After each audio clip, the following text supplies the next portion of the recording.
What's up, guys? What is up? Welcome back to Deck Talk Podcast. And boy, do we got a show for you. If you don't know it, I am Colin Burnett. And I am Norman Lee. Yeah, that's right, Colin. We have a heck of a show tonight lined up for y'all. But first, this episode is brought to you by Bruiser Baits. Fish the best. Baits made right here in the USA. Who knows what fishermen want more than fishermen? Who knows what fishermen need more than fishermen?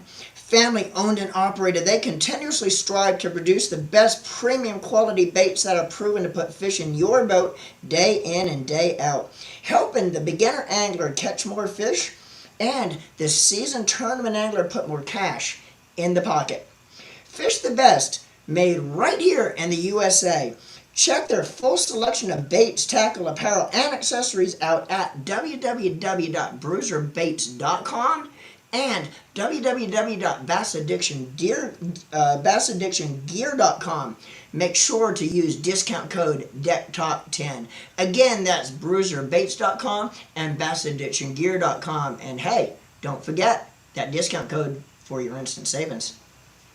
That's right, man. That is right. That is some of the best baits that we have been slaying some Chickamauga and Nickajack bass with. But guys, I know y'all come here and we always have a blast. But today we have a good buddy of ours that is on, and I tell you to when I first met this Ryan, we I met him at Jack's Bait and Tackle, and just talking to him about fishing, you can tell that he actually knows what he's talking about, and he's just not just out there just a worm chunker. So he today we're going to find out a little bit of stuff and maybe get some tips and tricks and stuff out of him. Maybe if we can, we might be able to talk him into doing something. But guys, if you do not know Ryan Godsey, right here in the center of us is Ryan Godsey. What's up, brother? What's going What's up, on? guys? How are y'all? Man, living the dream. Now we Yes, got you sir. on here. We've had you on here before, but it was during a special podcast that we done at Jack's for their anniversary. And so we Mm-hmm. only got to spend what about maybe 10, 15 minutes to have you on here. So now we're actually going to get to have the full podcast devoted to you. So The I'm ready to full rock and roll, enchilada brother. with Ryan Godsey. The full enchilada tonight. We'll know That's all the it. facts, all the ways to catch fish out here in Southeast Tennessee, and all his little secrets, and anything he's willing to give up. Right? It's a little bit sneaky there. You I try know to you're get right. So everybody. Everybody knows about me catching them down on Nickajack, and the only crazy part is y'all think that I would know a little bit more about Chickamauga, but Chickamauga's my worst nightmare. Every time we go there, Chickamauga has been probably It my eats worst your lunch, tournament doesn't every it? year. Right. I tell you Every what. time we go there. Yeah, Colin talked a little bit about knowing you for quite some time, and I haven't known you for near as long as Colin. For the last 3 years. I think I met you maybe about 2.5 years ago. Once I got here permanently up in this Hmm. area, but I learned pretty quick over the couple of years that I actually got to know you pretty good. That you can flat out catch them, dude. Flat out catch them. One of Thank one you. of our one of our many local hammers that we have floating around here in the Southeast Tennessee area. So hats off to you, dude. Yeah, Thank you. that's it. Hey, real quick, Ryan, I don't want to cut you off, but we got some good friends of ours that is watching. Gino and Michael Lindell they're from Florida. So we Yeah. thank y'all for coming on, guys. But we want to. It's glad to see y'all on here, especially after the hurricane coming through. So Yeah. I know that if you're on here, that y'all are doing well. So thank you for coming on, and y'all stay safe down there, brothers. Yes. Amen. Yeah. Amen on So, that one. but all right, Ryan, you ready for this, brother? Let's have some fun, guys. Me and Colin have talked about this, and Norm, and we have talked about getting me on this podcast, having a podcast just to sit down and talk. And I Yeah. mean, I have been very ready for this. Oh, I was gonna do on the water podcast tonight and decided not to. that I would have been decided so to cool. not go to Nick and Jack. I was gonna fish the Thursday nighter, but it started at 6 o'clock, and I'd have been going down the lake at while y'all are sitting there going, "What's Ryan doing?" He's running by everybody. Yeah. Burning Yeah. gas and catching bass. That's Yeah. my That's Yeah. right. live by. Uh, hey, but I still want to know. Norman hasn't showed me this, but I'm wondering, have you been able to catch a fish going 70 yet? I've caught one. It tried to jump out of my live well. The live well come open. I jumped on the live well. Oh man. Nah, I'm playing, guys. No, the only thing is, I got the new boat, guys, and we're going to talk about that here in a little bit later. Oh, and But this boat, it flies, and I've not caught one going that fast, but it gets me to where I'm going when I need to get there. oh Yeah. yeah, yeah. And I mean, and I give Norman a hard time, which Norman, as the more time that we spend fishing together, I've noticed that Norman's not quite pushing the 70 anymore.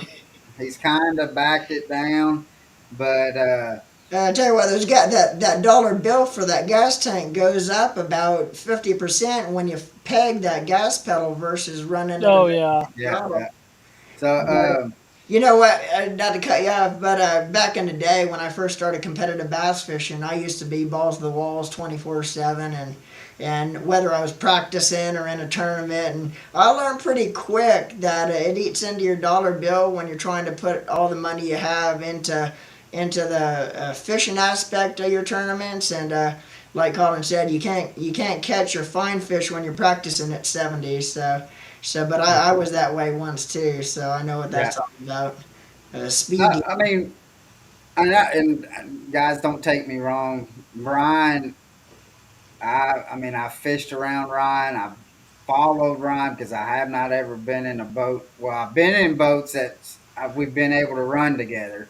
But I mean, he is a safe driver. So I mean, it's Yeah. not like he's anything driving stupid. But Yeah, it's one of those things when I went from my older boat having a 175 on it, and I was only running 60 to hitting that 73, 74 mile an hour mark. It made me open my eyes a little bit and yeah, realize, hey, a boat can easily have a malfunction and easily have something happen. oh And yeah, I pay attention more, and my hands are a little bit more steady, and I try to watch everything. I try to watch everybody around me. Here, And here. Oh, go ahead. I'm sorry. oh no, I was just gonna say there's boats out there that's way faster than mine, and I've heard people say, "Well, I had 10 miles an hour on you." Well, you might have had 10 miles an hour on you, but was you going safe? Yeah, yeah, here's the thing with all these bass boats nowadays that run 70, 75, 70 plus anyway. And I was actually told this by Earl Bance, which I knew Earl Bance back in the Hmm. day when he actually basically was the CEO of Triton. You know, I was pretty good friends with him. And I got my first Triton basically through Earl Bance. And he told me uh, bass boaters today are not race boaters. They think they're race boat drivers, but to drive a bass boat at 70 plus, it's basically almost like flying a plane. You have to know what you're doing, and like you said, when you're driving a boat that fast, people have to realize you gotta start respecting the speed that boat could do, and know yeah, what that boat could do. And there's too many anglers out there that really don't know how to drive a race boat, but they have Yeah, them. And that's where it becomes dangerous is when anglers that don't know how to drive a race boat starts driving these bass boats. And that's why Triton started when Earl Benz was still with Triton before it got sold back in the day. He was actually starting to design the boats to actually slow down a little bit because they were getting way out of control. yeah. So we already got some questions coming in for you, Ryan. oh, But um, let's talk a little bit about what tournament series that you fish, so people yeah. can So kind of know your I actually background and fish. stuff. So Yep.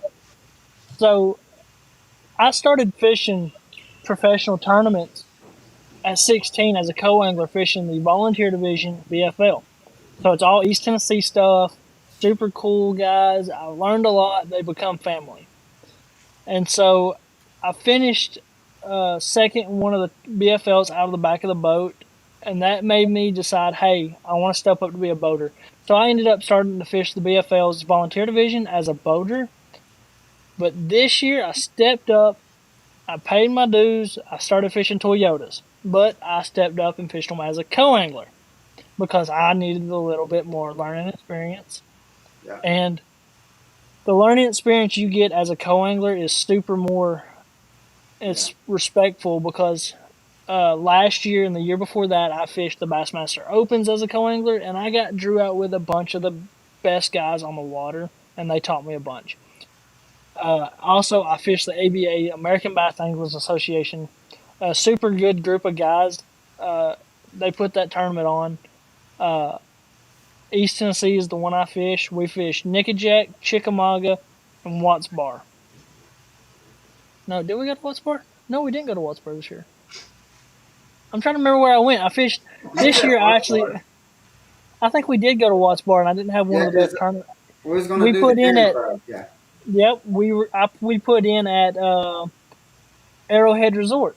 Yeah. In The Spring first time City. I ever put in there. Yep, first time I ever put in there. And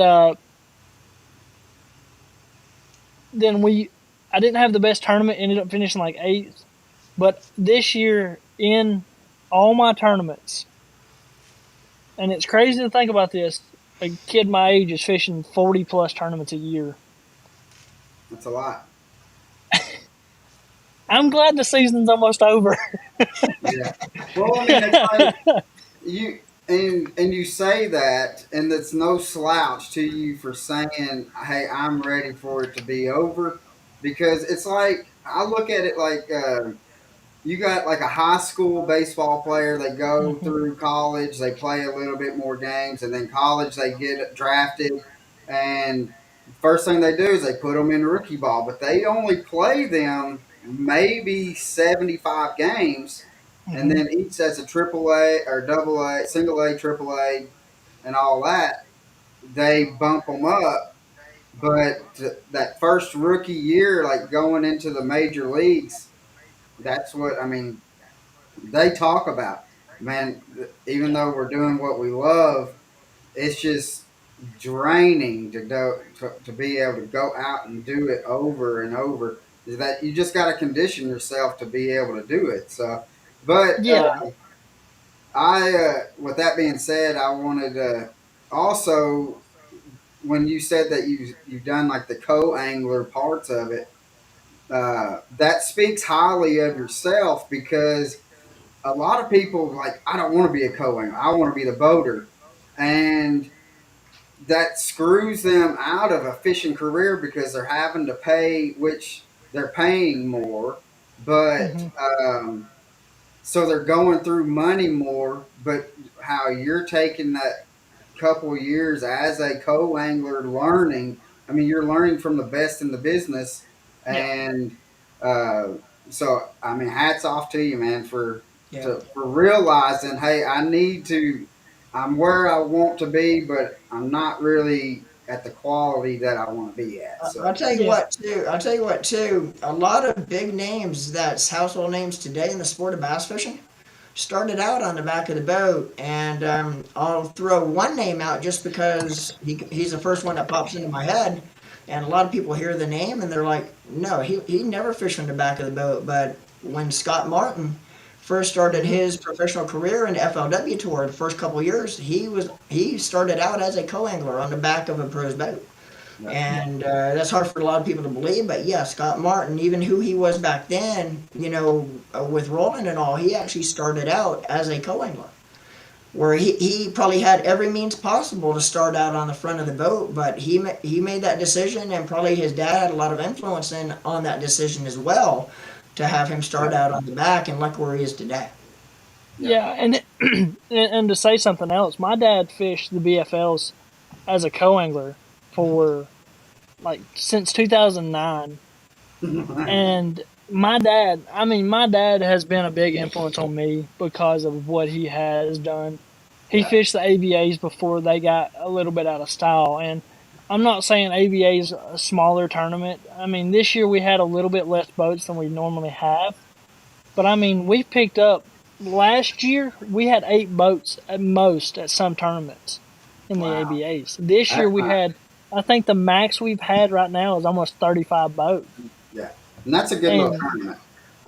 it is. And I can go into a little bit more if y'all want to talk about it about my last 2 years, the ABA going to Nickajack, which y'all Yeah, know a little bit about that, which is super cool for me. But we talked about Watts Bar a second ago. yeah. So talking about my dad, I'm gonna throw him out there a little bit. I know he's watching. He's probably upstairs watching right now. No, he already got off. He's like, I ain't watching. No, I'm done. He's talking about me. I'm done. That's right. No. Yeah. So my dad fished as a co-angler since 2009. Never stepped up. Never wanted to be a boater. Never wanted to pursue the boater pursuit. Yeah. I started fishing at the age of 6. I started traveling at the age of 16, which I traveled with my dad since he started the BFLs and fished off the bank, and everybody knew me as the bank kid. Well, I finished that second place, and I told myself the next year, hey, I'm going to step up. Well, my dad this year fished 2 divisions. He fished the BFL Volunteer Division, and he fished the ABA East Tennessee Division. And after so long, my dad finally got a win out of the back of boat at Watts Bar, Heck yeah. and it was super. It was super cool for me. I had a bad tournament, but I felt. I mean, I was in my feelings a little bit because I needed a good tournament to stay in the points. But I mean, it was so happy just to see my dad finally win one Yeah. That's awesome. and That's awesome.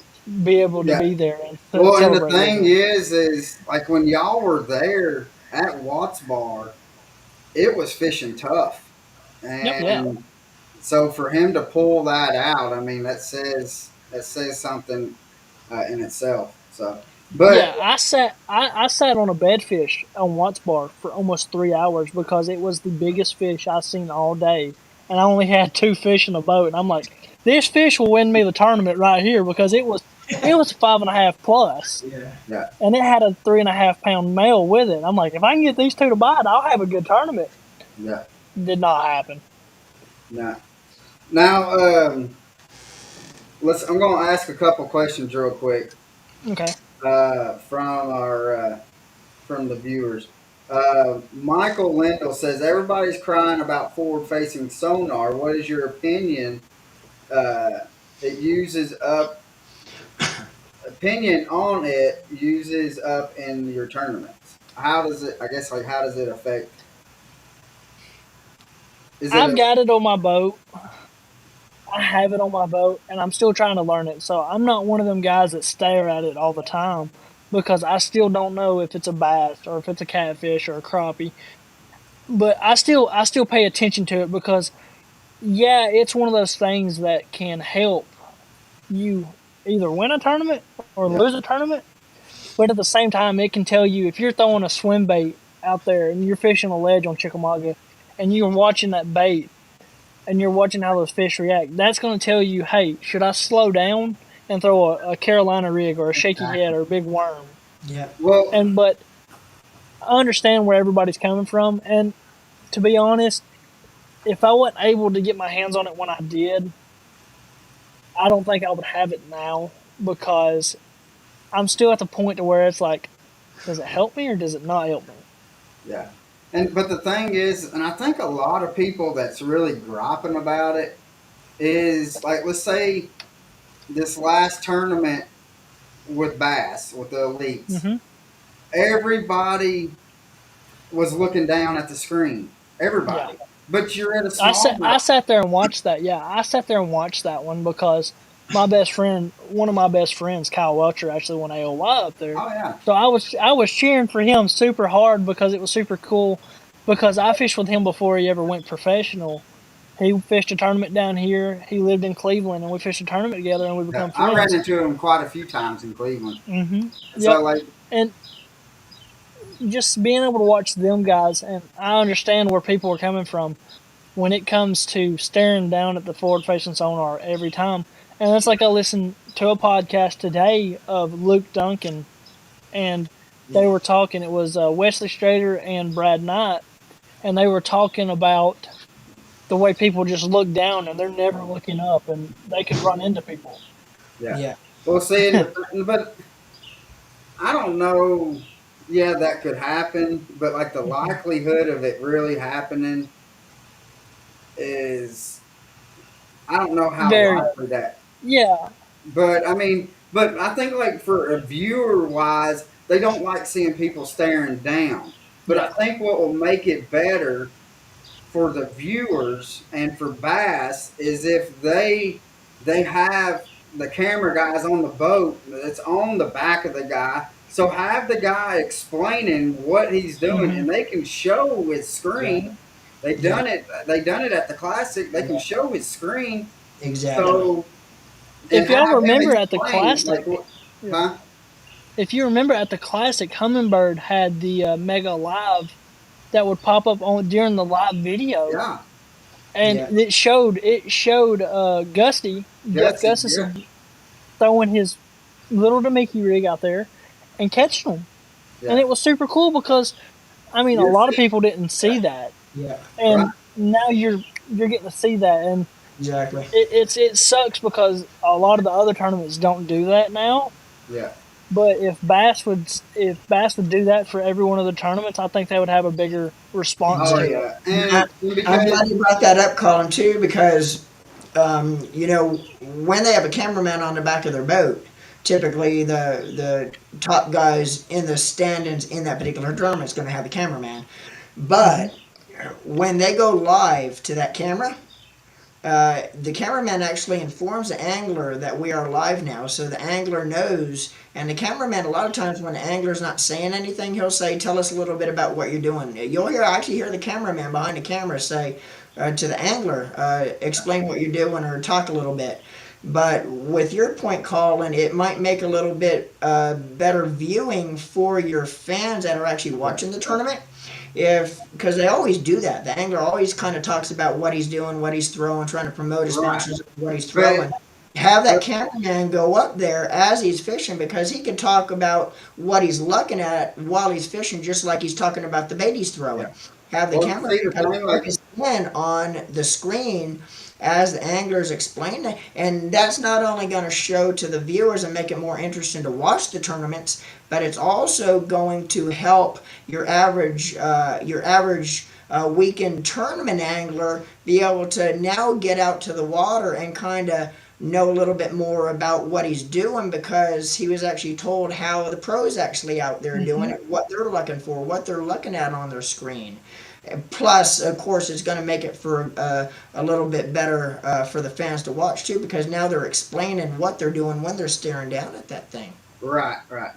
So I mean, but like what Ryan was talking, it wasn't a camera shot like from the back of the boat. You actually seen like let's say Gussie was the one who they had it mainly Hmm. on. Yeah, You seen like Gussie looking down, but then at the bottom of the screen they had the like his screen. Somehow they had it linked in to where you were seeing what he was seeing.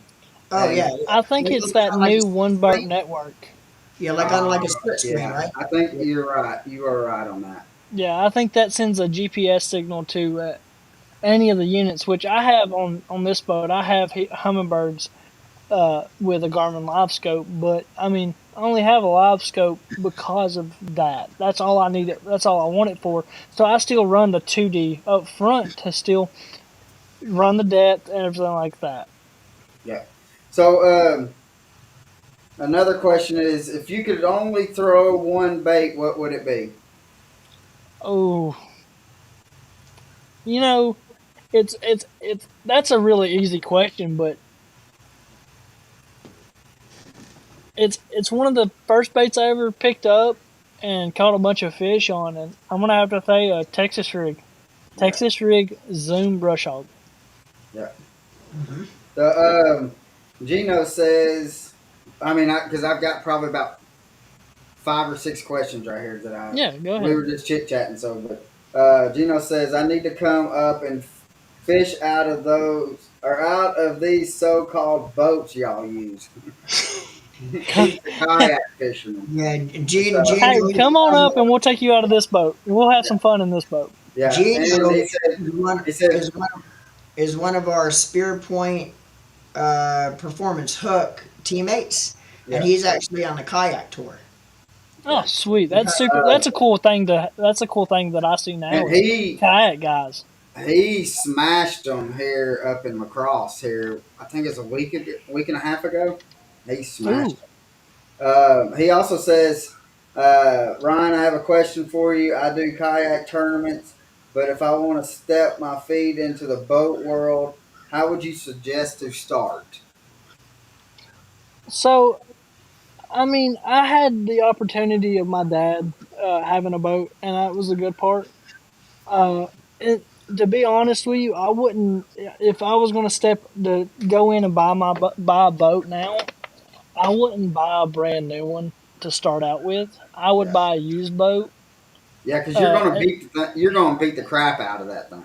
yeah, and I mean, I've had several boats since being able to since I got my boater's license and everything like that. Got my driver's license to go. I've had a Stratus, I've had a Procraft, I've had a Skeeter, and now I have this boat I have now, which is a Camus, which I've had, and they've all been older used boats. But this is actually when I got this boat here, the Camus. This is my first brand new one, like off the showroom floor. Yeah. So, but would you suggest for him to like, because he's down in Florida, but Yeah. would you suggest like for him to go and get into like some of these little dog fights, little 3 hour tournaments, just and Oh, get with a partner and stuff like that? And, yes, absolutely. And any young anglers that are listening, that's how I started. Like my dad, like I think I was 2 years old. At 2 years old, my dad was taking me to the Thursday nighters, Wednesday nighters with my mom, and I was sitting in the center of the boat watching them fish. And I mean, I have guys that text me now that want to fish that because they want to get into it. They want to have fun.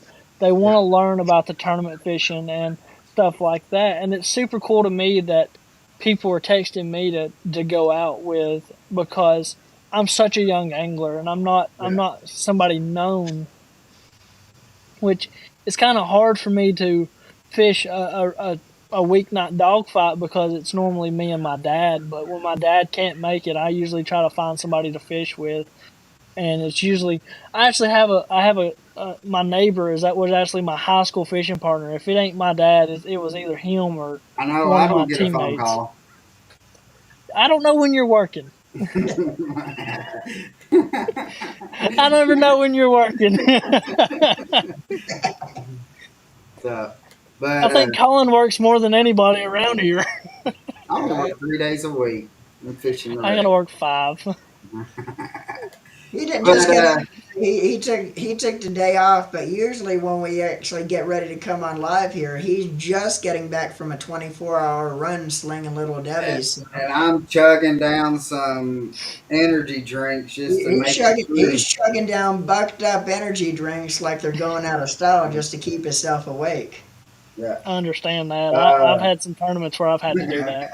And Aaron Benson says, I that's don't get one either, Colin. integrity day. Aaron, I don't want to show you none of my holes, man. So, and also we got Kim is on. So, Hello, Kim, Miss Kim. so, uh, but let's see. Another question is the AquaView live camera allowed during tournaments? Now, I was not allowed to use them back then. Uh, then can they use them today? That was from I think John. they can. I think they can use them in practice, Yeah.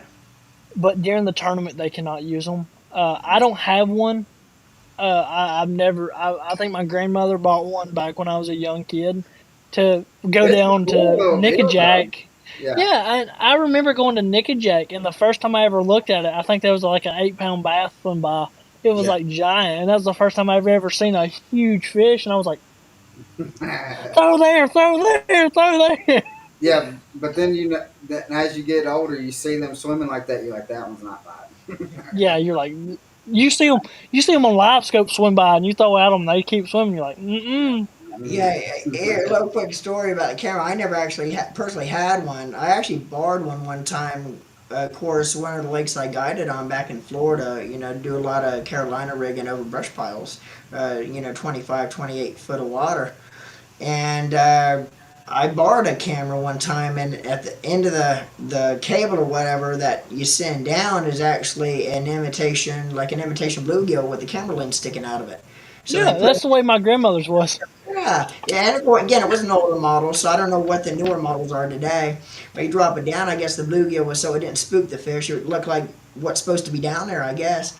I dropped Yeah, that thing down, and I'm trying to see the pattern that fish use when they're hanging out on brush piles, so I kind of helped me boat position myself for later on. And I dropped down there and I'm watching all the fish kind of swimming in sequence, almost like a Ferris wheel around this tree pile. And they're like swimming in a circle, like lined up. And all of a sudden I'm looking and I see a bass that appears to be probably around 10 pounds. And I see this bass coming over to the camera, which again, remember, is in a bluegill. And all I seen was this big ass mouth open and then everything disappear. And I'm actually like the darn bluegill You actually like Jonah. ate the camera lens. And this is I'm not fudging this story neither. This is a true story. That bass actually sucked in that bluegill that had a camera lens in it. Of Did you course, catch it? no, I mean I got it away, but remember this is a borrowed camera, and the camera I don't know how much they cost back then, but they that weren't. camera went into that brush pile, and he was like, "Do not, don't crack, don't bust." I, Luckily, I I guess would have the let that sucker choke that thing, and I He would have pulled got. him up. I would have after done it was everything I over with, could to get a after net it in. was over with, I thought about that. I mean, what if I let her swallow just to? Could you imagine bringing that bluegill up on a camera lens? But I guess they're on about it 80, 90, 100 test cable. I guess is what they're Yeah. on. So Yeah, it'd be almost impossible to break it. But I'm like, damn. I'm like, I don't know if I need to tell that story or not because it doesn't really sound believable. But trust me on that one. That No, was that's I all back. believe that. I I was believe it. Hey, I've seen them come up to those cameras and look at it like they're gonna eat it. oh yeah. yeah, even like who was it? I think it was Tactical Bassin had a video that they had their GoPros down in the water, and the bass was coming up checking it out, and they were actually like just nosing it. They wasn't like trying to eat it, but they were nosing it. Hmm. But we got another question. Michael Wendell, he says, I'm a fire starter. If the three of you were to go in your own boats and fished a three-boat tournament on Chick tomorrow, who would win? I kicked their asses. No, I'm just kidding. Ryan would probably kill both of us. The sad part is I've not been on Chickamauga in probably about 2 months. Well, it Yeah. might be safe No, for I'll you. say this. I fished the CBA. Actually, I fished the CBA last month, and it was so bad. Uh, it was it was so hot that me and my co-angler, the boy that I fished with, actually pulled out a little bit early. We come home, we went and got something to eat, and we went down to Nickajack and fished the afternoon tournament and finished second.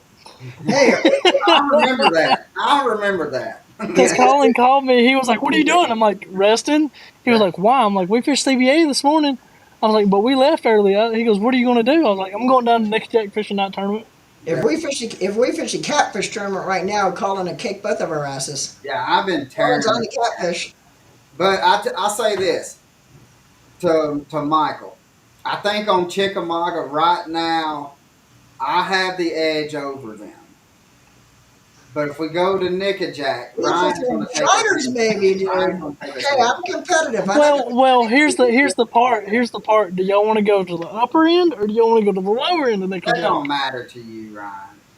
Oh, well, Give I know. right now, and I know, Ryan. I am putting this out there right now. Give me a pack of bruiser bait, 10-inch curly tails, and one pack of bruiser bait, big nasties, and I'll kick both of your asses right now.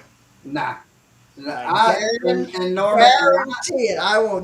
and Thanks, Michael. You did start a fire right here. I'll kick both of your asses Thanks, right. Michael. Bruiser but Bates will Norman, Now I'll it's tell you gonna. Hey, what, hang on. Now it's gonna have to happen.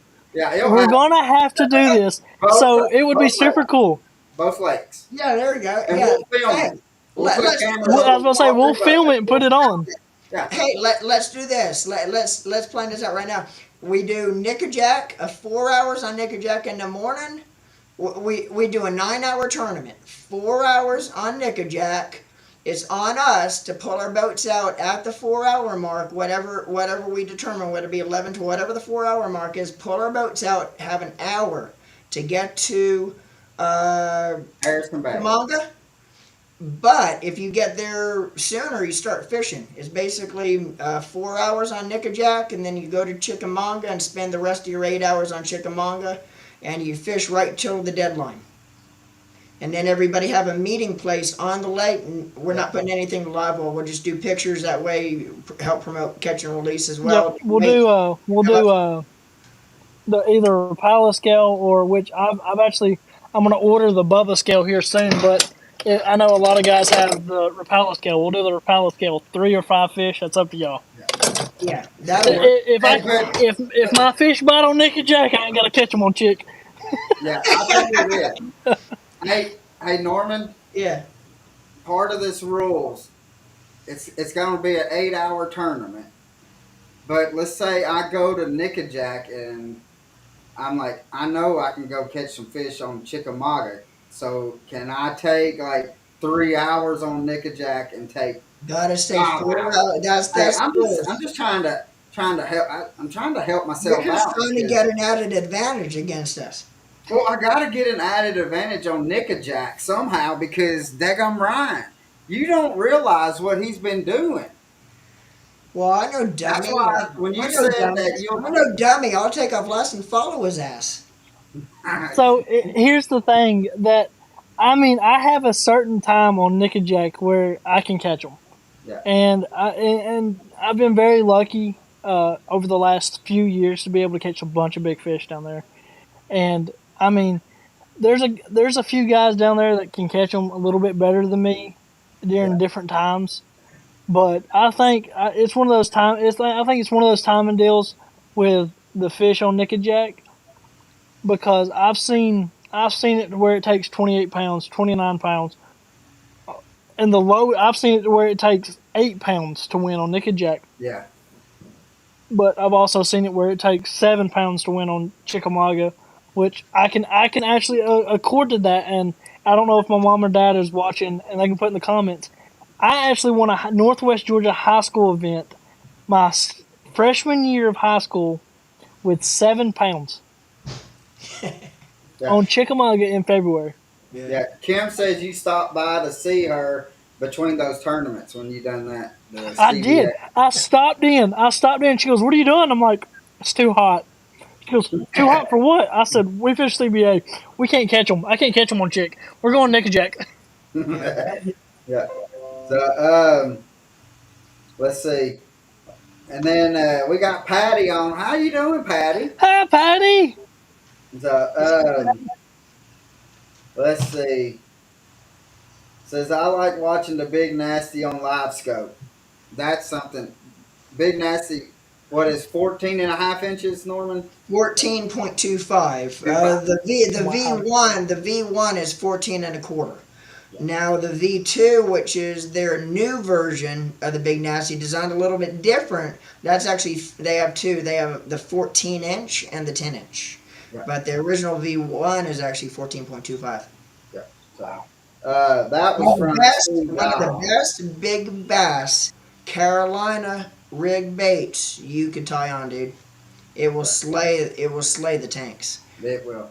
And we got old Ricky Murphy on here. He says Hello, Ricky. he says Ryan, does the Ned rig work? The Ned rig works, and everybody, and I can say this: the Ned rig works from I'd say Raccoon Mountain up, because from Raccoon Mountain up, there's not much grass. I mean, there's still grass, but it's not as bad on Nicky Jack. Yeah. But during the time that I throw a Ned rig, I've got away from it a lot during the summertime, which I shouldn't have. It's just part of. I mean, I've learned a few other things, and I wanted to try it. But I mean, the Ned rig works, and I know Ricky knows a little bit about it, about me throwing it down there and throwing it on Chickamauga. Me and Ricky's been in the boat before, and he knows I throw it a bunch. Yeah, yeah. Uh, let's see. Uh, John Pate says it's neat seeing the big nasty eating on camera, the live scope. Yeah, you're right, John, on that. It said Mike Lindell says when Norman left Placid, he left a void. We are all fighting for the top dog spot that he opened up when he moved. That's true. Everybody calls Norman. Even now, he hadn't even been on the lake in months or even almost a year at times, and people still calling him. Uh, yeah, Kim said she's back. Uh, Talking about Patty because I think she was out of town.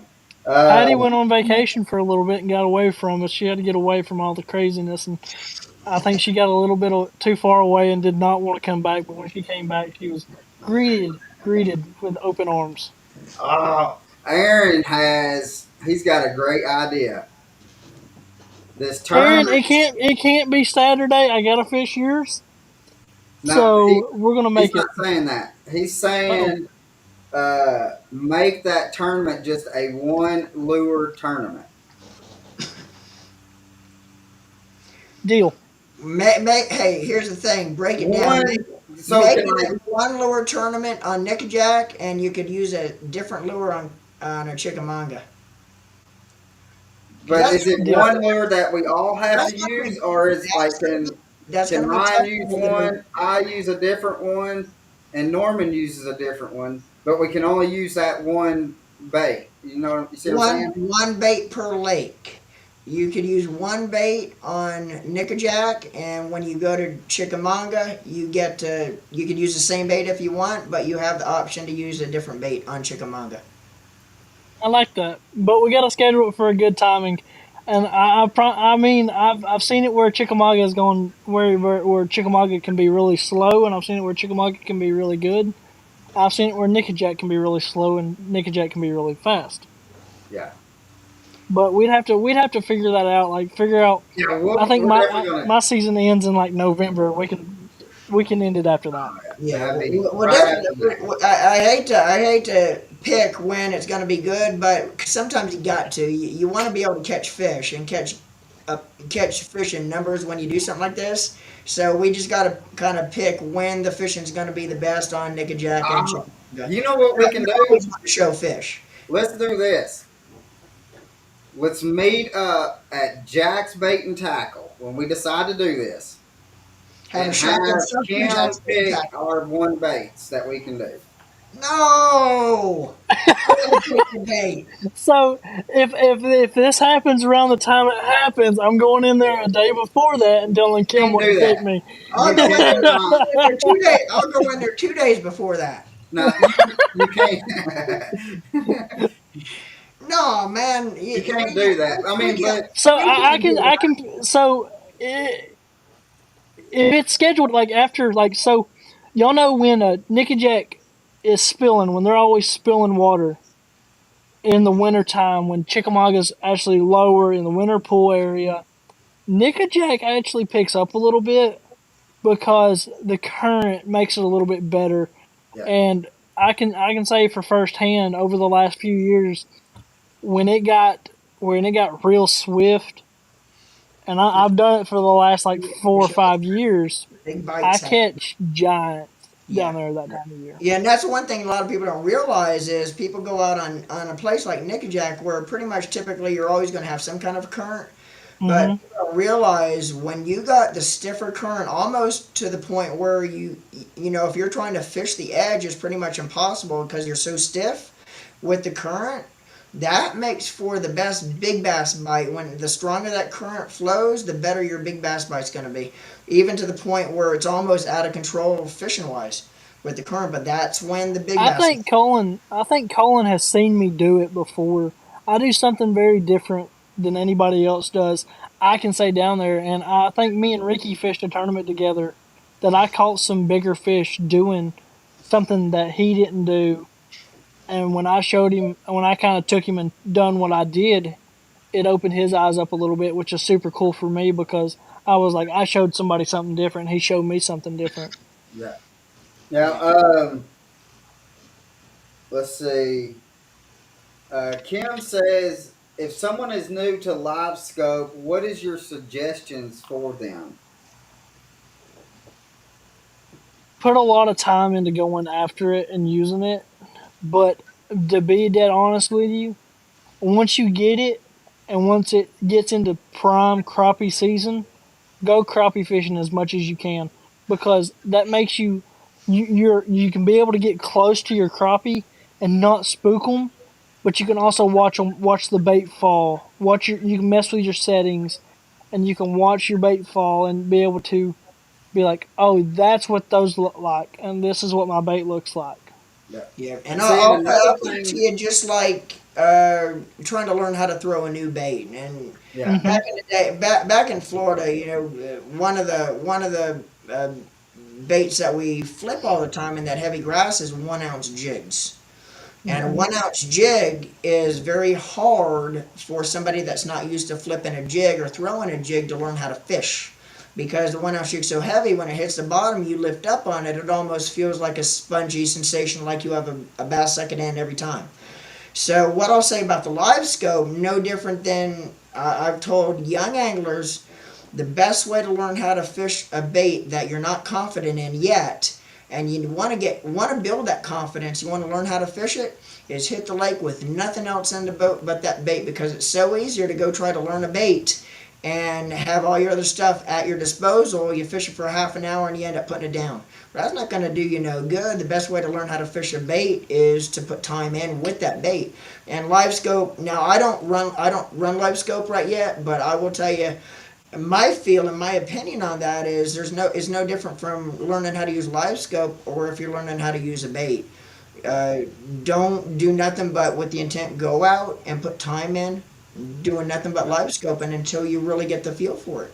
You just yeah. want to Which take time I doing it. was watching a video and and then I ended up was talking to a couple people about the live scope, and they said like the best thing that they done was like go to a dock that has the columns going down into the Hmm. water, so you know, all right, you can see those columns, and so then you'll know, all right, that's 10 feet out. The other one is at 15 feet out or whatever, so you know, and you can compare your tossing to where Cast. you know that, so you can get, because like we went out with Josh and he was like, "All right, there's a fish right here. Throw it out like 25 feet." And so I just pitch it out to what I thought was 25 feet. He's like, "Well, I guess you can reel it into 25 feet because I pitched it to about You 35." pitch about 35, 40 feet, and you're like, well, that was like, and that's one of the things that a lot of people don't realize is the you don't realize how far something is until Yeah, you start flipping at it and you're pitching at it. You could be looking at a fish that's 25 feet away, and you just flip over to it, and you don't realize you watch your jig fall, and it's like at 35, 40 feet, and you're like, whoa, that's yeah, you think you're at 25 feet, but it's not. You're actually past it by a mile. yeah. So, Mike Wendell says, "What is your future fishing goals, and where do you see yourself 5 years from now?" Man, ever since I was in kindergarten, I have a teacher that still remembers this to this day. I've always said I wanted to be a professional angler, and a lot of people will ask her. Well, when they're around me, she still will tell people. I remember when he said he wanted to be a professional angler, and I want to be a professional angler. It's one of my dreams. Even if even if I don't, if I get to fish one season on a professional tour, that will make my dream, Yeah. because who knows what the year can hold. In 5 years, I'm hoping to be on a tour, being able to fish day in and day out. I'm hoping, but if in 5 years, if I'm still fishing local stuff and fishing the BFLs, AVAs, and Toyotas, this still makes my dream, because a lot of people don't realize the Toyotas is a professional tour, Yeah. but you're not getting the TV time, you're not getting the promoting time. You're just getting to go out there and fish, meet new people, and have a super fun time out there with everybody on the water. Yeah. Now, is there difference? Uh, like do you get how much like practice time do you get on a lake? Is it different than what they do on the elites? It depends. I know a lot of guys will take a day or 2 days, Yeah. just just because they want to see where the fish are at. Because like if the Toyotas, I seen guys go for a week, but I've not been a boater in those yet, so I don't know exactly how many days I can get. I Yeah, think it's 3 days maximum yeah. that you can fish and practice, and then you got the tournament. But I think in like the BFL Stanford or the ABA Stanford, we have. I think a lot of guys just fish a day or two. Yeah. Now, one of the things, of course, when I fished it, it was the same tour, but it was called the Costa Series, and that's back Hmm. FLW was still running the tour. Yep. And when it was Costa, which unless they changed since it rolled over to MLF, I don't know that, but when it was the Costa Series, they had no stipulation on practice. If the angler wanted to show up a week and a half before the event started, they could fish basically all, the week and a half leading up to day one.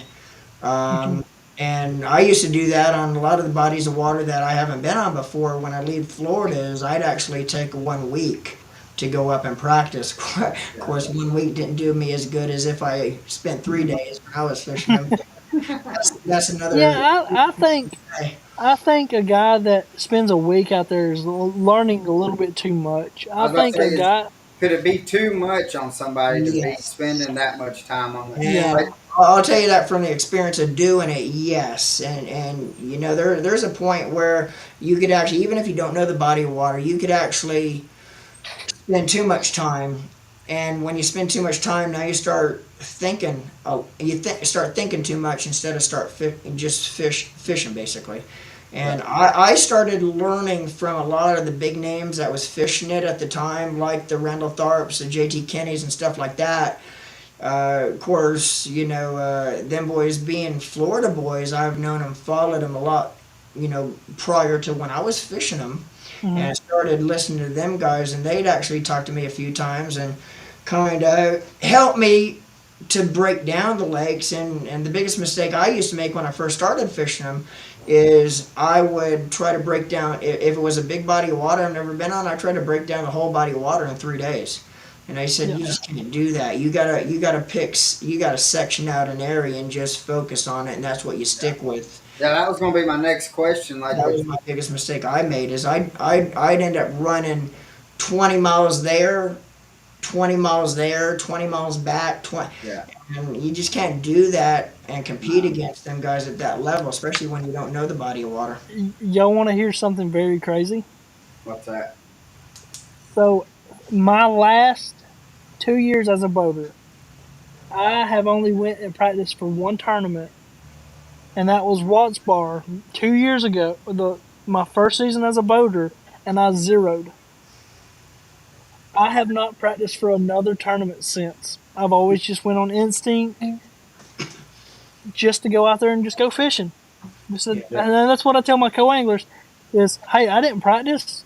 I've been here before this time of year, or hey, I've been here at this time, and I mean, we just go fishing, go have a good time. If we catch fish, that's a bonus. If we don't, still a good time. Yeah. Exactly. Uh, Kim says, I think that you should use a dock rod. I don't know. Yeah, I think we're still. I think she's still talking about the.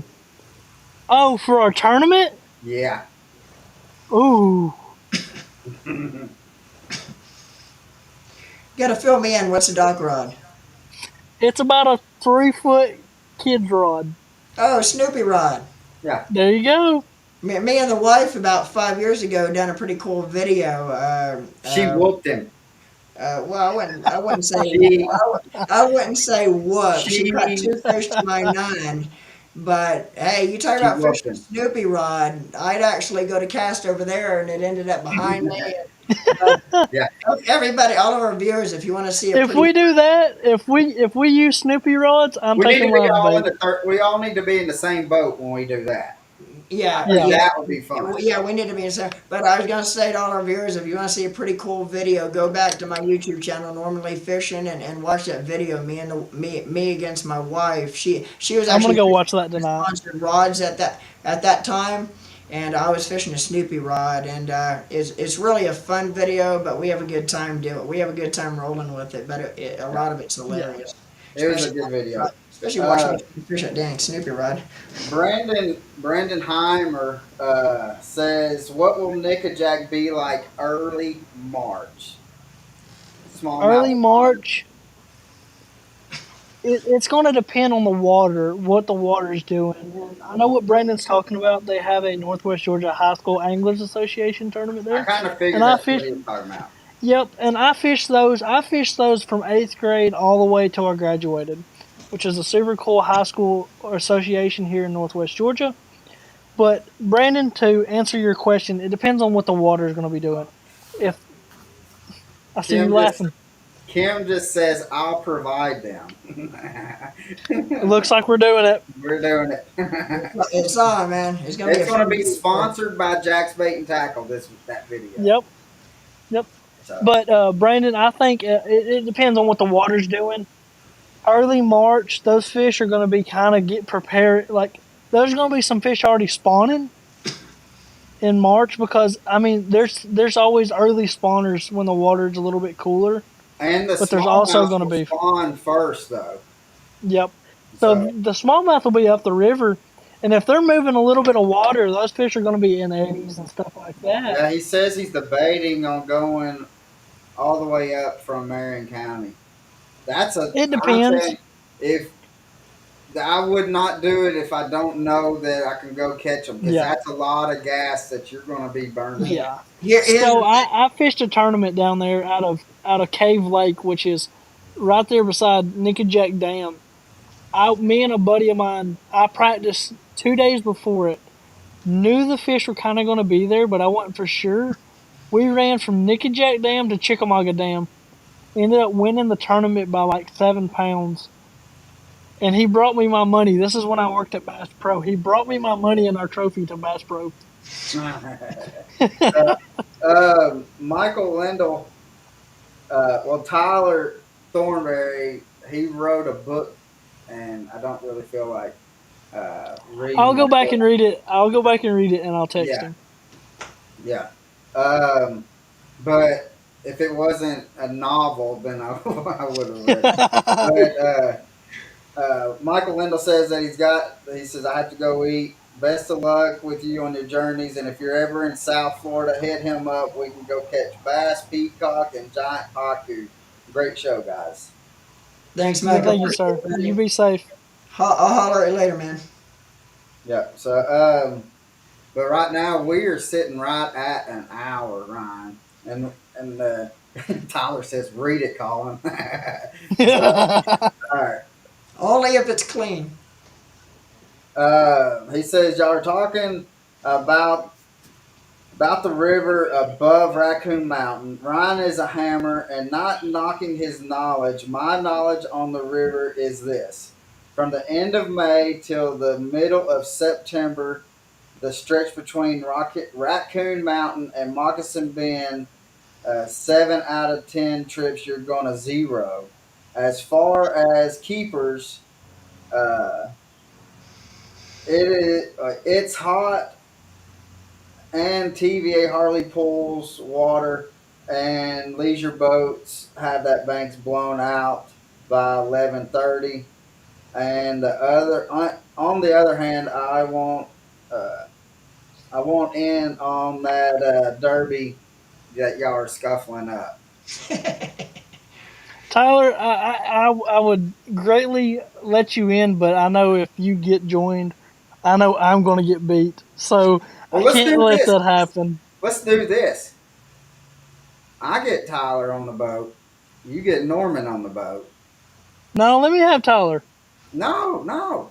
You just said you didn't want him in on the tournament. Hey, I'm trying to get further we're in. the guests. We're Tyler's the al- guests versus poor, poor Tyler's already the go handicapped. overs. This Poor ain't Tyler. that Burger King. Poor, You can't have it your way, Ryan. poor, poor Tyler's already handicapping himself, Ryan. I'm putting that on my boat now.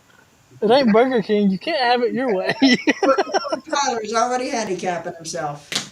Yeah, if he fishes with Colin, I think he's going to handicap himself. Yeah. No, that is how I'm going to take care of Nickajack, and then we'll go hammer some on Chickamauga or on Chickamauga. So I think we should do this. So I'm gonna throw this out there. We should have a series between us. Yeah.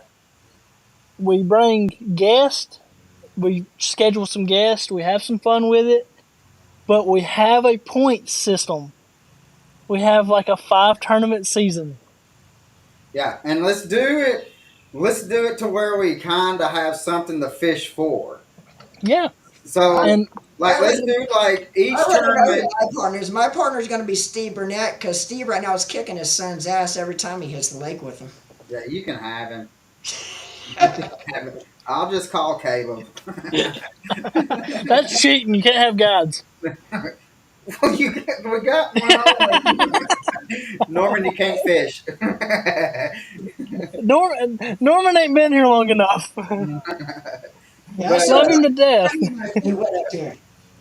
but yeah, let's do that. But let's make it like a $20 turn like pot Yeah, for each and thing, and we then film it. We film every tournament just to put on yeah, on all of our YouTube channels, and we make it where it's going to be very interesting. We have a little fun with it. We schedule either one tournament. We schedule guests, stuff like that. yeah. Which who knows who I can bring? That's the crazy part. I just have to find the You, schedule. Here's the thing. All our viewers that's watching us chit chat and BS around right now, send me a message we if are you going to want. behind the scenes. We're going to work out all the stipulations on how this thing's going to work, and Yeah. we're going to do a short video later on down the road, kind of telling everybody how Yes. it's going to work and what the Hey, rules are going to be, and Tyler, you're fishing with me when we go to Nickajack. and That's it. I've then we'll already claimed him. Tyler's fishing with me when we go to Nickajack. But let's do this. All right, we're doing 5 tournaments, right? Hmm. Let's do like 5 tournaments. Like you pick a lake, I pick a lake, Norman pick a lake, and then we'll do Nickajack and Chickamauga. Okay. that'll work.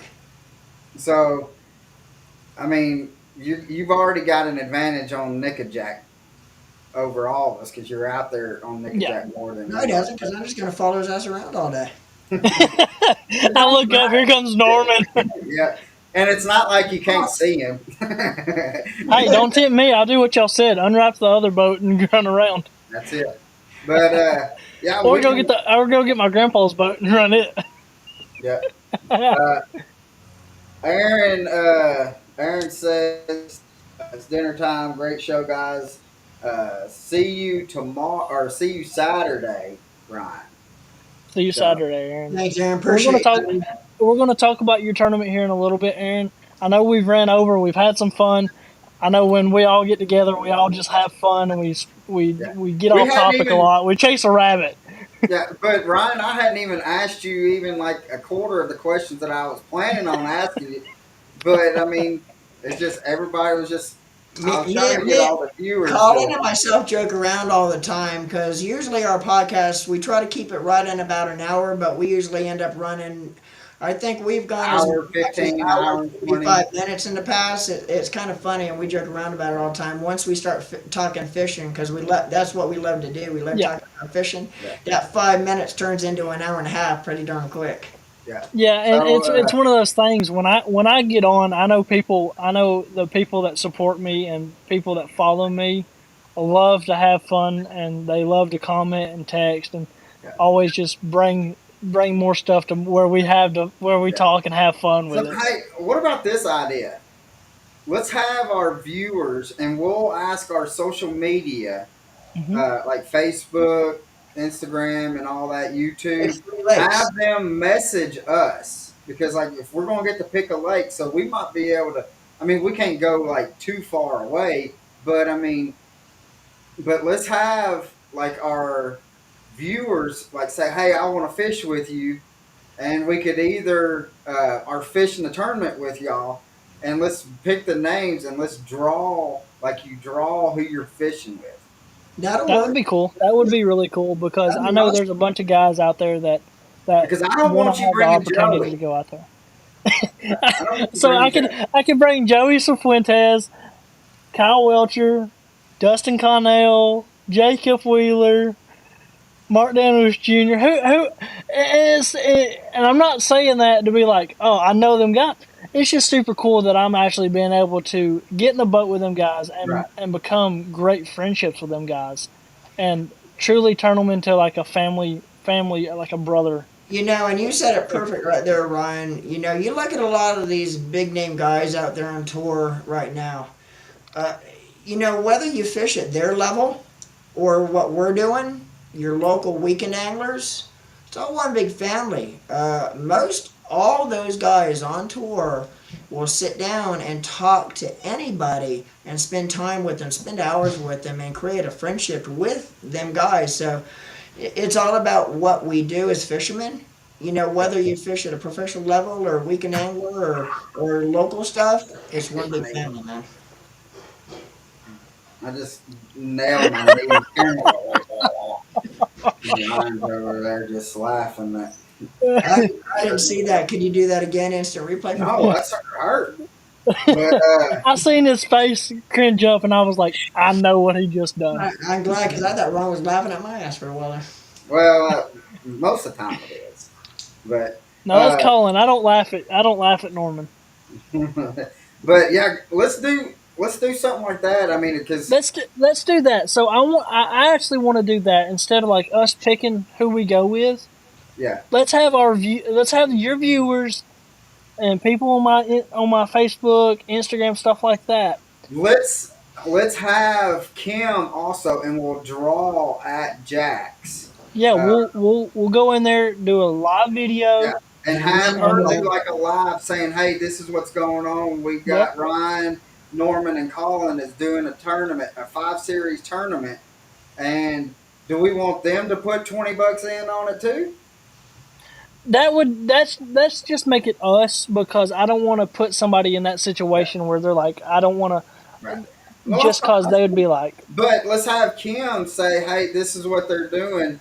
They're doing a mm-hmm, 5 lake tournament, uh, and we're trying to get a bunch of people. If you want your name in the pot to be able to fish these tournaments, we're going to draw, and we can have Kim draw for each of us and stuff. yeah. yeah. So, That 'cause I I think think that that's gonna be. I think that would be better. I think I like that a little bit better, and yeah, I think whoever draws whoever gets drawn with us is gonna learn a bunch, and they're gonna learn a lot.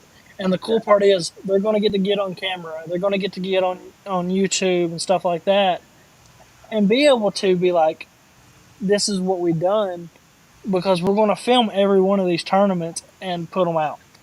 yeah. Yeah. Hey, real quick, does and it's off the subject. And I know you'll know. Is there like a waterproof bag that's big enough to where I can put my PFD in? Because I opened my hatch today, and I had one that went. Yeah. So I think I don't. I'm not for sure if Bass Pro still has them. Back when I worked there over a year and a half ago, they did have a big enough waterproof bag for your life jackets. I know they have them But out there. I'm not sure what yeah, company makes them, but there is some out there. Yeah. yeah. I was just thinking about because I was like, man, I gotta go get me another one of them I got to cans. go get me a cylinder too. I just I think how blew one of funny mine that would up. have been when you went out and opened your locker and seen that thing inflated. So I I was can like, tell. I was like, what's yellow? I thought you were going to get hot. I'm gonna jump off subject real fast. I'm gonna tell y'all a quick story about my first Bassmaster Open back in what year was that? 2020, 2021. I fished on Lake Cherokee. I was like, I want to fish one just to learn the guys, see who I'm gonna get to fish with. And I actually was sitting there with my life jacket on, and the boy I drew was a buddy of mine. And we were sitting there, and it's raining the day one of the tournament. It's raining, and it goes, I know where this is whoosh. going.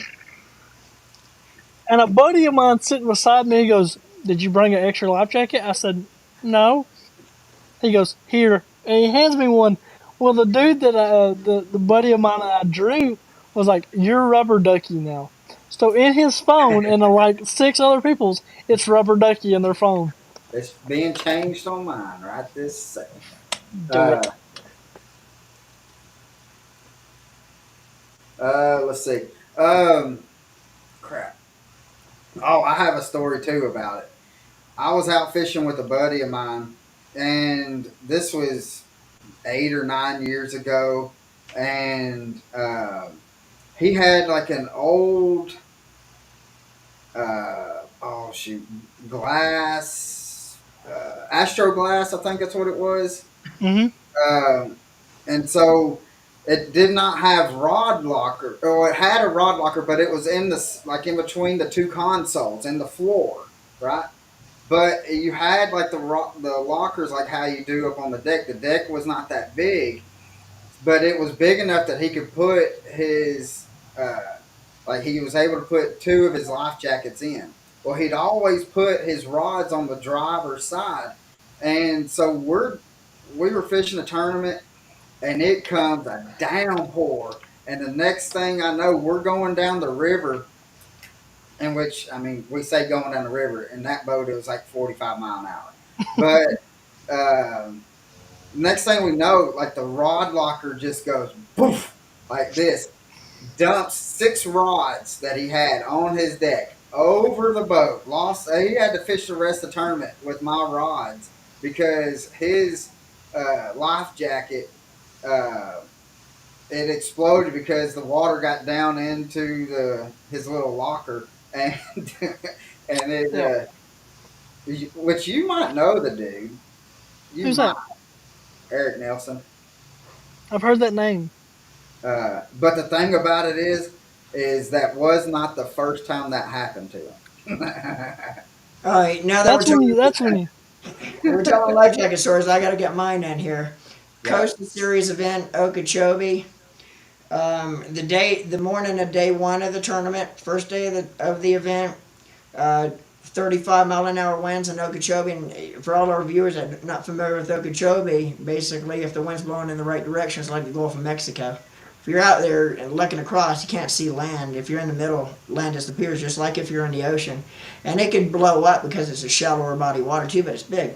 So anyway, make a long story short, tornadoes. I think that day, I think they were saying there was like 16 tornadoes that was actually spotted that touched on the water spout spotted by tournament competitors, and that was like 1 or 2 years prior. Nowadays with FL or with the MLF and the BASS, now they actually cancel and postpone days. Back Hmm. then, it was on the angler to play it safe. They didn't postpone back then like 7 8 years ago like they do today.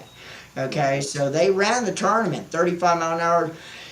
About halfway through the day, I had my limit. I had my co-angler was a small girl, and she basically had an inflatable life jacket on that she wore all day. But it was pretty much raining steady all day long.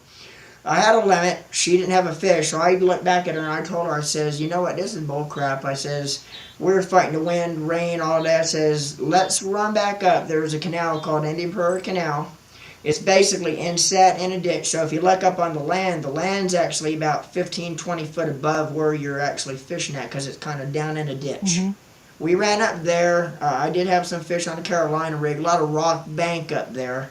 So we ran up there and started fishing. And what they say about tornadoes, as far as it sounded like a freight train, first-hand experience, spot on. I heard something different happening, and I looked back and I told my co-angler, I said, hit the deck quick and hang on, and we done that. And we both face planted in the cockpit. When I lucked up after the noise got over with, my boat from where it sat before this in the Indian Prairie Canal was a 180. We didn't turn around. What happened was it went straight over top of us, lifted my boat. This only thing that could have happened, and basically 180'd it and set it back down because I felt weightless for about 2 seconds. And Wow. we got up. I was actually facing the complete opposite direction. And the canal was only, 30 foot wide. So it's not like it could have went out and around. So anyway, in the story, about 20 minutes later, I heard a shotgun go off, and I'm like, oh shit, somebody's shooting at us. And I look back, and again, she's a small girl, and I look back, and she looked like a snapping turtle coming out of her shell.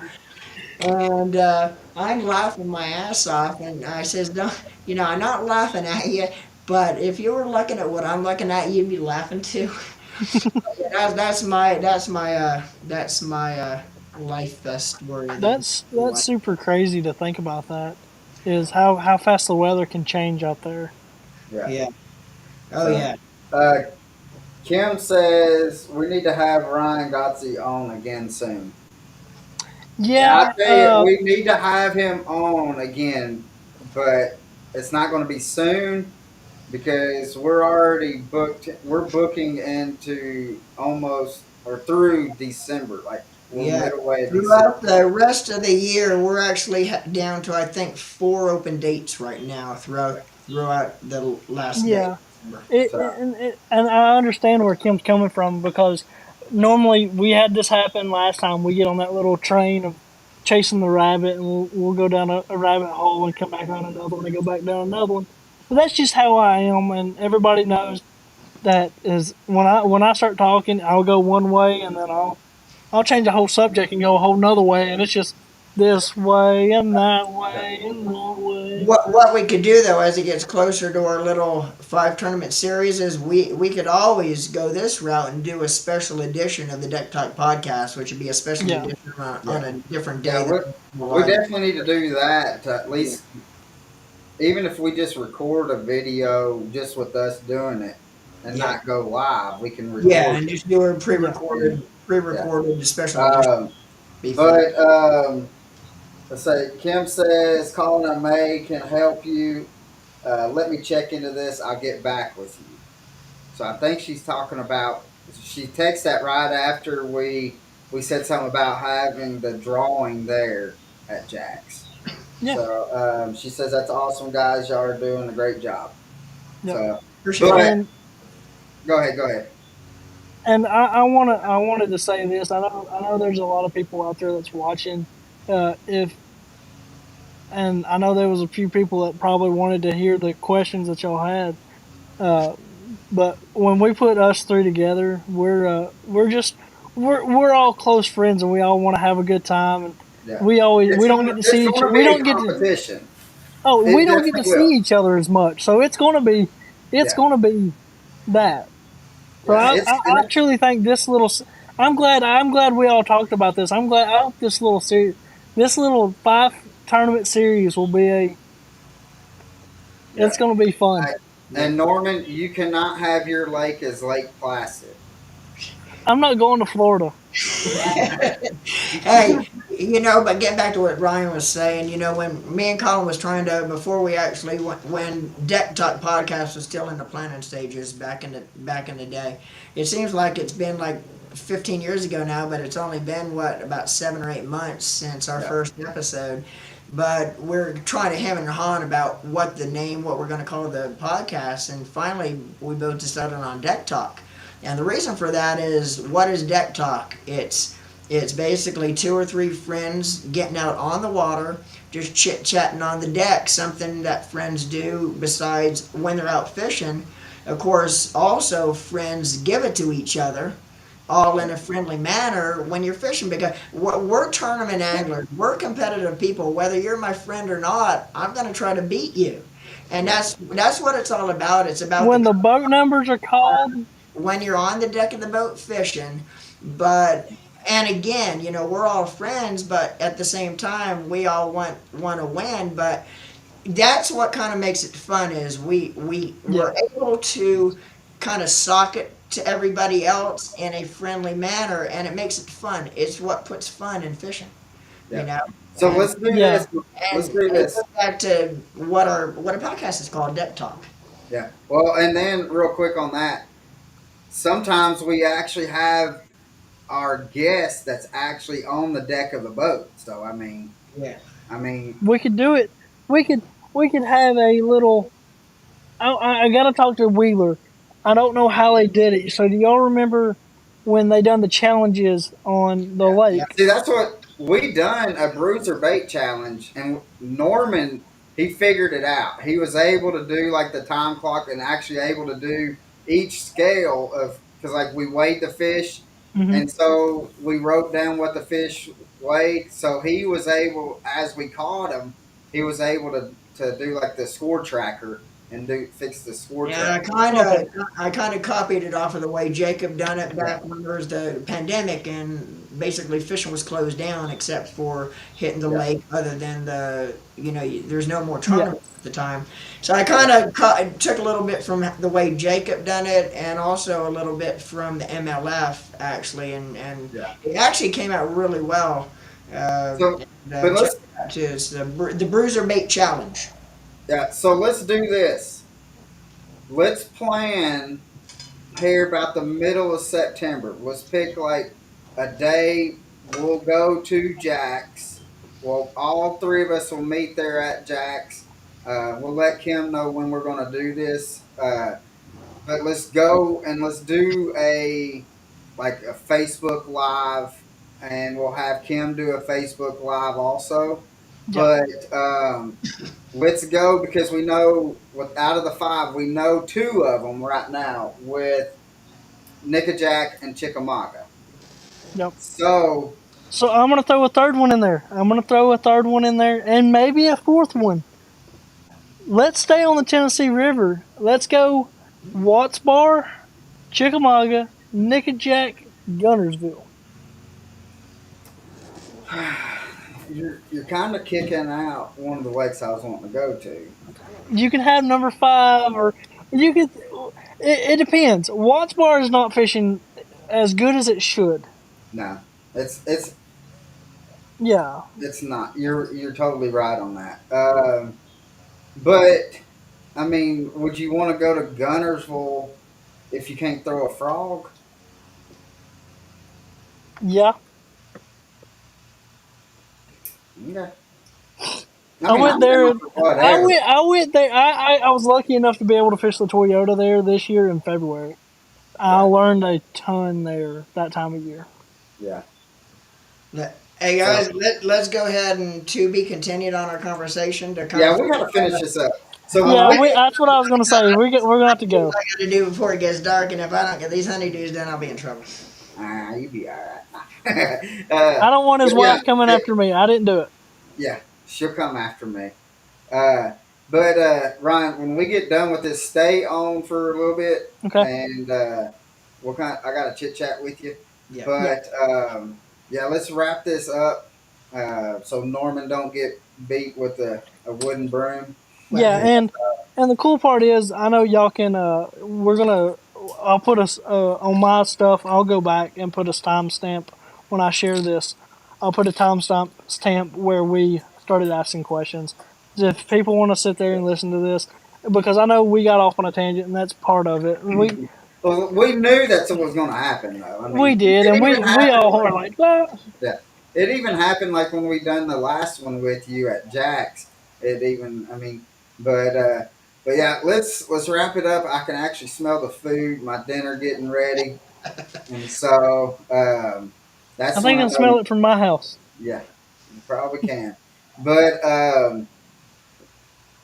yeah, let's go on and let's wrap this up. And but Norman, do you want to tell everybody who we got coming on next week? Pull that I stuff. can do it if you. He Hang said, on, I gotta remember. Hang on, wait a minute. hang Yeah, on. I mean we've been talking. We've been We talking to 20 people a day. So, yeah. Yeah, all right. Let me see where we are here. What's next week? I'm already in October. All right, next week. Two. That was All right. September. September. I'm ready. You gotta bear with me here. Next week is September 7th. All right, yeah, we got a cool episode coming on next week, guys. Hank, the Bass Geek, is going to be on. If y'all don't know Hank, he is a YouTube legend. Hmm. So make sure you check out our And podcast next week. And remember, 6 o'clock Eastern Standard Time, same bat time, same bat channel, Thursday. yeah, so if you don't know who Bass Geek is, go check him out on YouTube. He is very informative on teaching, especially like different techniques and stuff like that. So we're going to get him. We're going to break things down with him and have him break things down. I guess he's going to break it down, Yeah, and we're going to talk about. There's some baits and stuff that I want to talk about to see and just have him just break that down for us. So it's going to be more or less like a study session for us instead of like how today was just more or less just us just having fun with Ryan, chit yeah. chatting, um, I and go. know Hank personally, and I know him very personally. And me and him met a few years ago at the East Tennessee Fishing Show, and Great guy. super nice guy. He will teach you a bunch. But I actually a video popped up, a suggested video popped up from a long time ago from his videos at the East Tennessee Fishing Show. I was young. I was very young. Yeah, That's all I gotta say. yeah.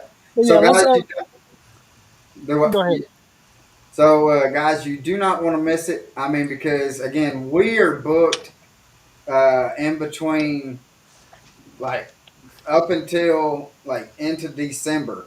Yeah. So and we A got little bit of a rundown too. The next week after Hank, we actually have Clay Dyer coming on. If you have not, guys, viewers, if you have not seen Clay Dyer, watch some and pull Clay Dyer up on YouTube. it's amazing what Most he's unbelievable angler you'll ever want to see. But yeah, Clay Dyer will be on.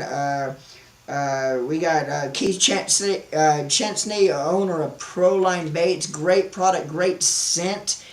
He has out there. We have Warren Page coming on with Power Core Custom Rods, and Warren is going to actually come from Florida. He's going to be in house for that episode.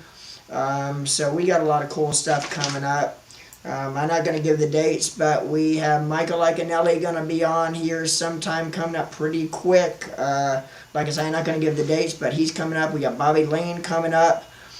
Just talked to Adrian Avina earlier today. He's going to be coming on. Just waiting to hear back for what day we're going to lock him in. He's having to check his schedule.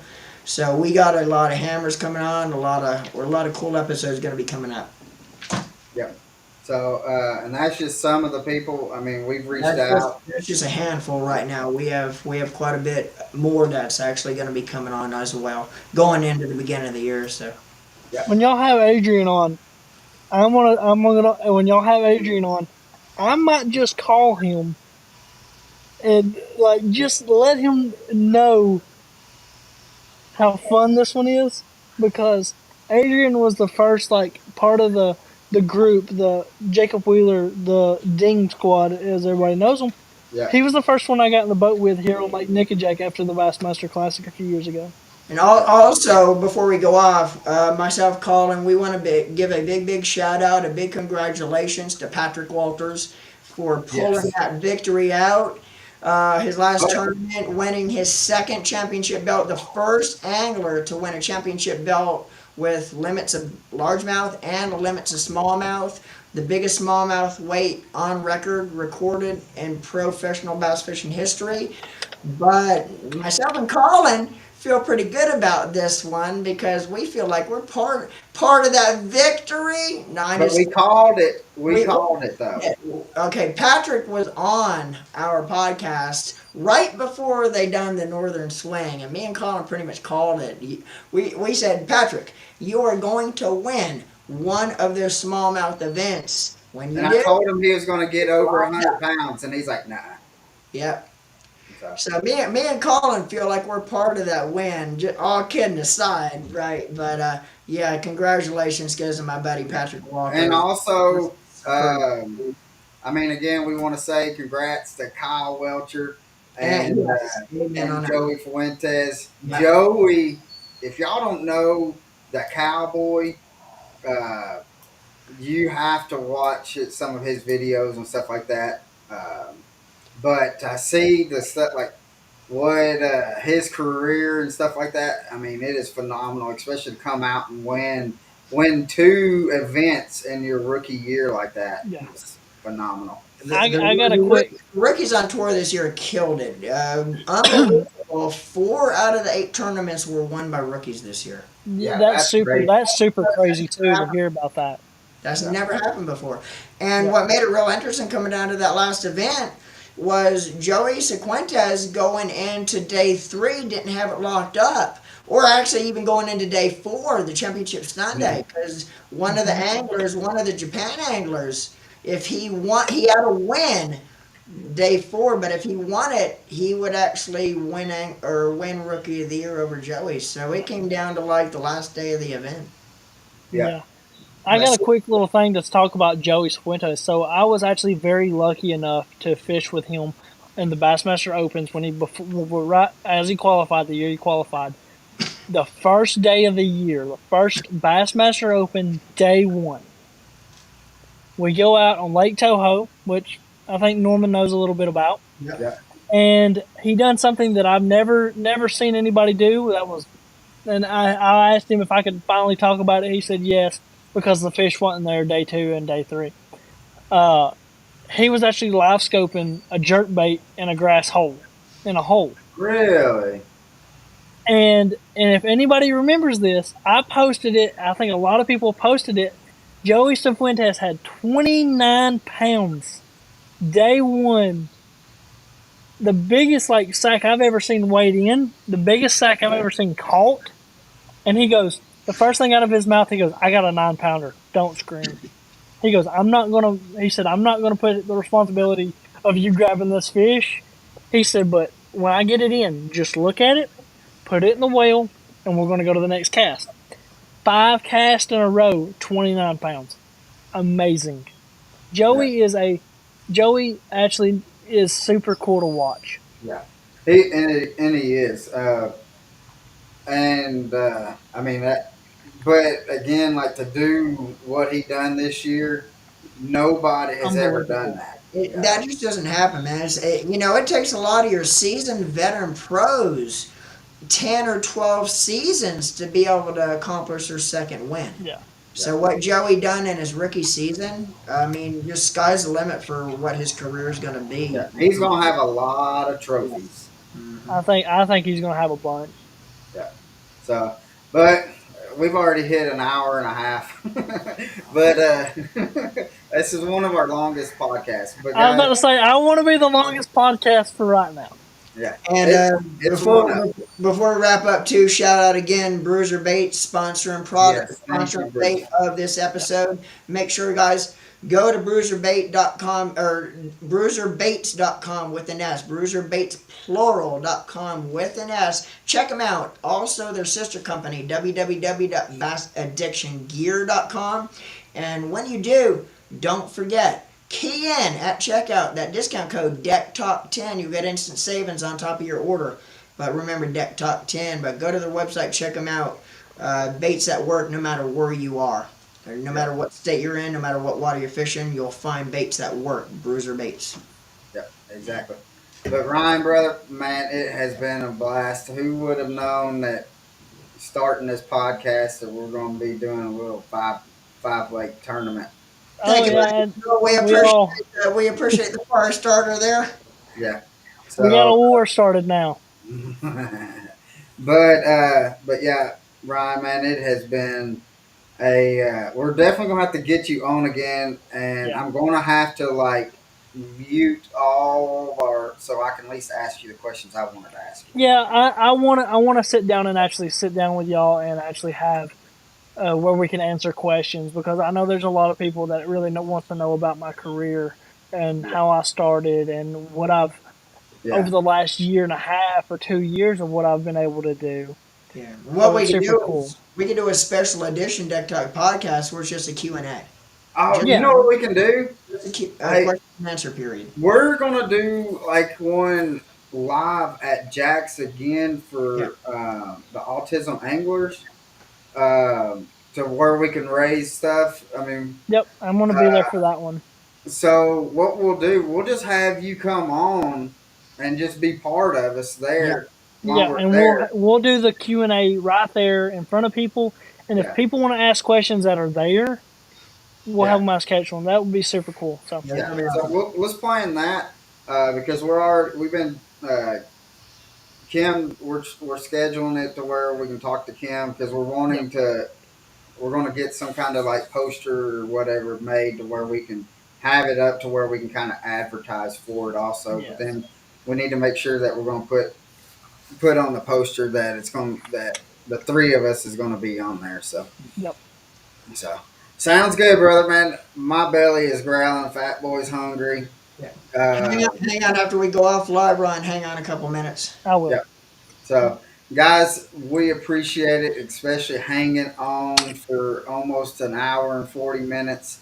And man, we just hope to see y'all out on the water.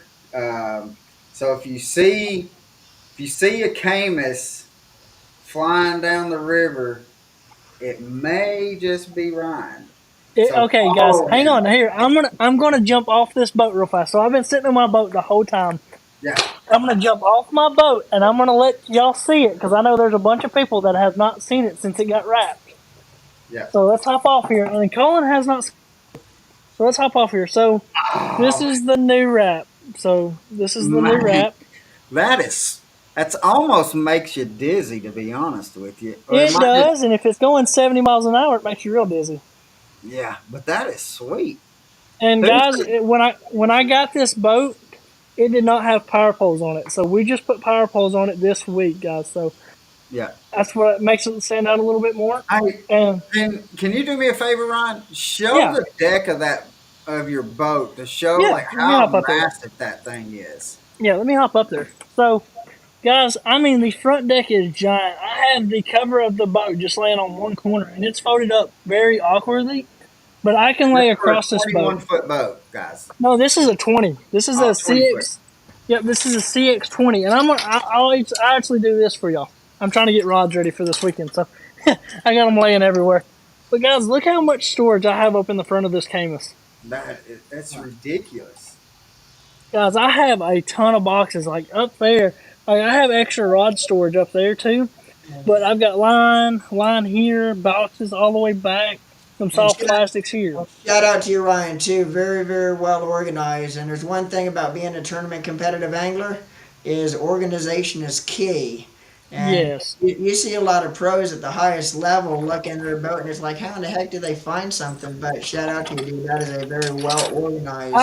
I can actually say something. Over the last like 2 weeks with the hot weather we've had here, I've been able to get in the boat and actually clean it. So it wasn't like that like 3 weeks ago. Yeah. But Ryan, thank But you again, guys, man, for Yeah, coming on. It appreciate has been a it. blast. But again, guys, I've had a we're gonna great let time y'all with y'all. know. We're going to schedule it and we'll have it out on all of our platforms to let y'all know when we're going to do that. And what it's going to be is like if you got any kind of old baits, old rods, or if you go into Jack's and you want to purchase some baits from there and to give to us, that's what we're doing. We're trying to raise awareness for the autism, and there's the group that we work with is called Autism Anglers. Great. They kind of send out like the monster bass boxes or mystery box and stuff like that. They send out little shoe boxes of baits and stuff like that, and then if they get some rods, they're able to ship out the rods to them. So that's how what they're doing, but we're helping them raise or to get baits for that cause. So we will let you know when we're going to do that. We again, I mean, I think Ryan, he said he wanted the longest podcast that we've had, and I think he's got it now. But guys, I'll break this record one day. we'll break it here when we do the thing at Jack's. But and you don't have to wait to drop off stuff for the autism anglers. Jack's, uh, Kim just said Jack's. Uh, well, that they have been for us, the drop Drop. off location for us to be able to get the stuff. So even before, if you want to clean out your, that's a good way to be able to tell your wife, be like, hey, I just donated all this bait and stuff to autism anglers. One, it's a good cause. Your wife's going to think is going to be happy for you, and then you're going to be like, but I got to go to Jack's and I got to spend some money to get some more baits. So it's a win-win for you guys. So, but we're gonna get off here. My belly's growling. Norman's belly's about to eat through his spine. I got an escapee pussycat that knows she's not supposed to be down here, but she knows that I can't do nothing until we end this thing. So I got to go track down my escapee pussycat and get her Yep, yep. back in the ring. So, guys, man, we deeply appreciate y'all, especially staying on for the longest episode that we've had, and thank you for asking the questions. I kind of had to cut some of the questions off because it did go down to many rabbit holes. But man, we hope to see y'all out on the water. If you see us out on the water, do not be shy to come up and say hey to us. Um, Yeah, because we stop and just say left hi to off. me. I like having people come up to me and say Yeah, hi. And tell me where you see me at. If y'all see me on this podcast, tell me where you see me at because yeah, it's greatly appreciated. yeah. So, but guys, go hey real quick, and then after you do this, we got to get off of here. But tell them where they can look you up, Ryan. Yeah, you guys, y'all can follow me on Instagram at Ryan Godsey Fishing. Y'all can follow me on Facebook at Ryan Godsey Fishing or my regular Facebook page, Ryan Godsey. Also on YouTube at Ryan Godsey Fishing on YouTube. Sounds Awesome. good, guys. Awesome. Hey, again, hope to see y'all out on the water. Tight lines, guys. Live the passion. Outlines.